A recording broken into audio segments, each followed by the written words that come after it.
안녕하세요. 캐나다 밴쿠버에서 다니엘입니다. 자, 저는 쉬는 날이면 아침에 일어나서 오늘은 뭐하지를 항상 생각합니다. 요즘에 비가 자주 내리고 있어서 쉬는 날 비 오면은 주로 실내에서 보내곤 하는데 이날은 또 날씨가 너무 좋았어요. 자, 이렇게 날씨 좋을 때는 무조건 밖으로 나가야 돼요. 왜냐하면 밴쿠버에서 즐길 수 있는 화창한 날이 얼마 남지 않았거든요. 그런데 혼자 나가면 어디로 가지 고민하던 중에 마침 제가 속해 있던 밴쿠버 걷기 모임 오픈톡방에서 스탠리 파크 걷기 번개가 있었습니다. 그래서 제가 최근에 스탠리 파크를 자전거로 돌고 왔지만 한번 걸어보고자 이날 아침 일찍 다운타운으로 나왔습니다. 자, 그렇게 걷기 모임 회원님들 만나서 콜라버에서부터 스탠리 파크 세컨 비치까지 약 2시간 반 정도를 걸었어요. 자, 가는 길이 너무 예뻐서 그냥 영상은 찍으면서 쭉 걸었는데요. 그래서 오늘 영상은 콜라버에서부터 스탠리 파크까지 아름다운 부분만 좀 담아보았습니다. 영상과 별개로 제가 요즘 느끼고 있는 몇 가지를 그냥 의식의 흐름대로 한번 나눠보도록 하겠습니다. 자, 이날은 가을 하늘 너무 맑고 신선하니 걸으면서 기분이 너무 좋더라고요. 자전거 타고 지나갈 때는 그냥 빠르게 지나가서 몰랐는데 이렇게 걸으면서 보니까 지난번에 보지 못한 많은 것들이 보이기 시작했습니다. 자전거 탈 때 즐거움은 신선한 바람을 몸소 느끼는 거라면 걸을 때는 작은 디테일들 하나하나 더 세심하게 볼 수 있었다는 거. 그래서 여러분 기회가 된다면 스탠리 파크를 한번 걸어보시는 것도 추천드려요. 자전거 타는 것도 물론 추천드립니다. 자, 또 지난번에 댓글로 어떤 분이 걷기 모임은 어디서 찾나요? 라고 물어보셨는데 카카오톡 오픈 채팅방에 밴쿠버라고 검색만 해도 수많은 모임들이 나옵니다. 2030, 3040, 맥주 모임, 걷기 모임, 등산 모임, 배드민턴 등등등. 밴쿠버에 혼자 오더라도 이런 모임들을 통해 인맥도 쌓고 친구도 만들고 할 수 있는 것 같습니다. 자, 간혹 커뮤니티 카페에 이런 친구 구함이란 글도 종종 올라오는데 그렇게 물론 친구를 구하셔서 자기와 결 맞는 분과 친구가 되기도 하고 사귀는 것도 좋지만 이런 다양한 활동을 통해 다양한 사람을 만나 새로운 인사이트도 얻고 친구도 사귀고 하는 것도 참으로 좋은 것 같습니다.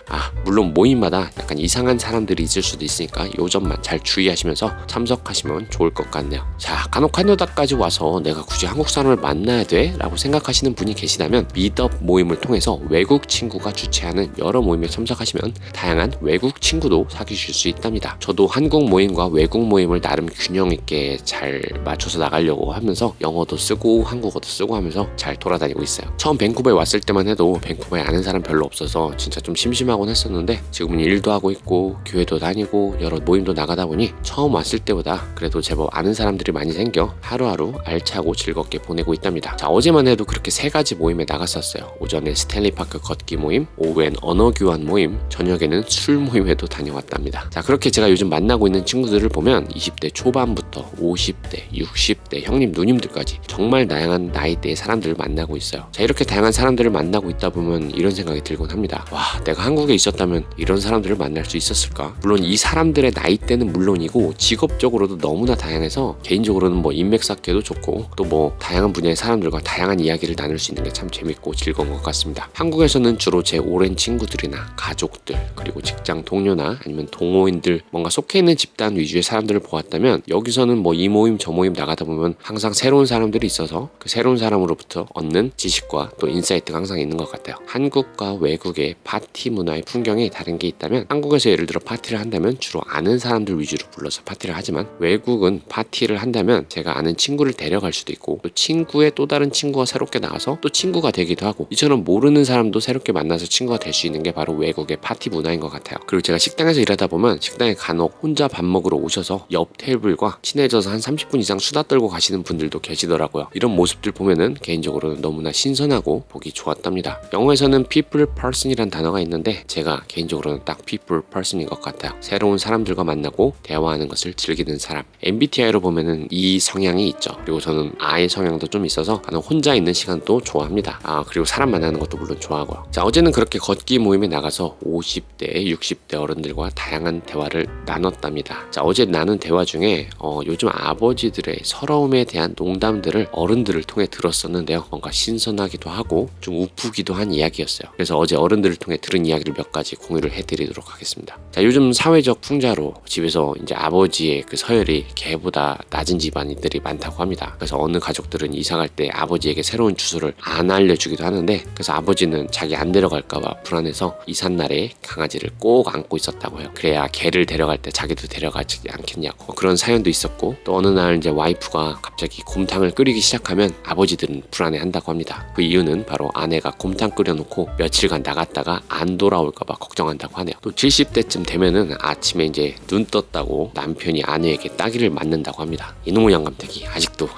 살아있냐며. 이게 참으로 얼마나 슬프면서 우픈 일입니까. 물론 이게 사회적인 풍자적인 이야기지만 어른들에게 이런 이야기를 들으니까 와, 이게 어른들의 세계인가 싶기도 하면서 뭔가 굉장히 좀 우픈 이야기였어요. 또 이런 이야기도 있었는데요. 어느 아파트 경로당에 남자 노인정, 여자 노인정 뭐 이렇게 나뉘어져 있었대요. 여자 노인정에서 할머니들은 뭐 서로 칼국수도 끓여 먹고 맛있게 할머니들끼리 재미있게 잘 지내고 있는데, 어느 날 할머니 한 분이 칼국수를 끓이다 말고 남편 밥 차려줘야 된다고 집으로 갔다고 합니다. 그러면서 할머니가 남편에게 밥 차려주시면서 하시는 말이, 아휴, 나만 영감탱이가 살아있어서 내가 이 고생한다며 이런 얘기를 했다고 해요. 참고로 이건 어느 커뮤니티에서 적힌 실제 실화글이라고 하니까 이게 얼마나 슬픈 일인가요. 물론 그 나이에도 남편의 밥을 차려줘야 되는 할머니의 슬픔도 있고, 또 그 나이에도 혼자 밥을 못 차려 드셔서 구박받는 할아버지의 슬픔도 느껴집니다. 정말 어느 분에게 공감해야 할지 어려운 이 시대에 저희가 살아가고 있는 게 아닌가 싶네요. 자, 이처럼 어른들과 제가 다양한 이야기를 나누면서 또 한국의 다양한 이슈들에 대해서도 이야기를 나눴는데요. 예를 들어 요즘에 한국의 저출산 문제, 지방 소멸, 묻지마 폭행 등등등 다양한 이야기를 나눴습니다. 물론 이러한 이야기를 나눈다고 해서 그 문제가 해결되는 것은 아니지만, 해외에 나와 있어도 이렇게 서로 한국 이야기를 나누다 보면 비록 몸은 해외에 있을지라도 마음만은 언제나 한국에 있음을 느낍니다. 사실 캐나다 뉴스를 봐도 정말 이해되지도 않고 저에게는 크게 와닿지 않다 보니까 한국 뉴스에 반응하는 저와 같은 해외 이민자, 교포분들이 더 많은 것 같습니다. 아무튼 이런저런 이야기를 나누면서 2시간 동안 스탠리 파크를 걸었습니다.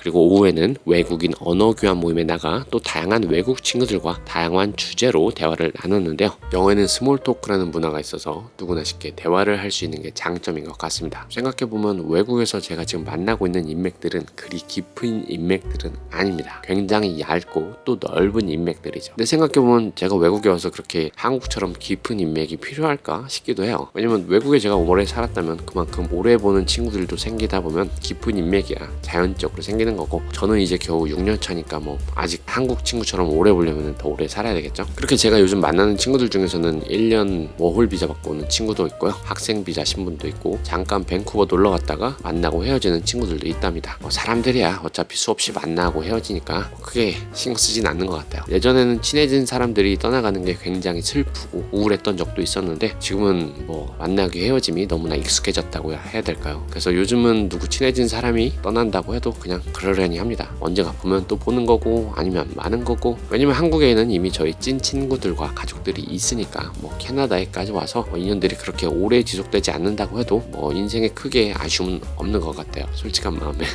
그래서 캐나다에 계신 로컬 분들은 일부러 이제 짧게 오시는 워홀러 분들이나 학생분들과는 어울려 놀지 않는 분들도 많이 계십니다. 왜냐면 친해져봤자 돌아갈 게 뻔하니까요. 괜히 정 줬다가 떠나갈 때마다 감정 소비가 크기에 저는 그분들의 마음도 충분히 이해됩니다. 그래서 워홀러 분들은 대부분 워홀러들끼리 지내고, 학생 비자 신분들은 학생들끼리 어울리고, 로컬들은 로컬들과 어울리는 경우가 대다수인데, 그래도 이런저런 모임에 나가보면 뭐 그런 비자 상태를 떠나서 여러 사람들과 어울려 놀 수 있어서 그게 참 좋은 것 같습니다. 그래서 여러분들에게 잘 맞는 모임을 찾아서 활동해 보시기를 추천드려요. 자, 저는 11월 중순부터는 이제 위슬러로 넘어갈 계획인데요. 원래 영주권 받으면은 위슬러 산에서 스노보드 마운틴 가이드를 하면서 지내볼 계획이었는데, 코로나가 터져서 이번에 드디어 처음으로 제대로 한번 제가 시작을 해보려고 합니다. 그래서 이번 겨울에 캐나다 위슬러로 오시려고 계획하시는 분들 계시다면, 가이드 필요하신 분 계시면은 꼭 연락주세요. 영상도 찍어드립니다. 아무튼 이런 서비스의 사업을 지금 구상하고 있어요. 그래서 저도 이제 밴쿠버에서 약 한 달 정도의 시간이 남았는데,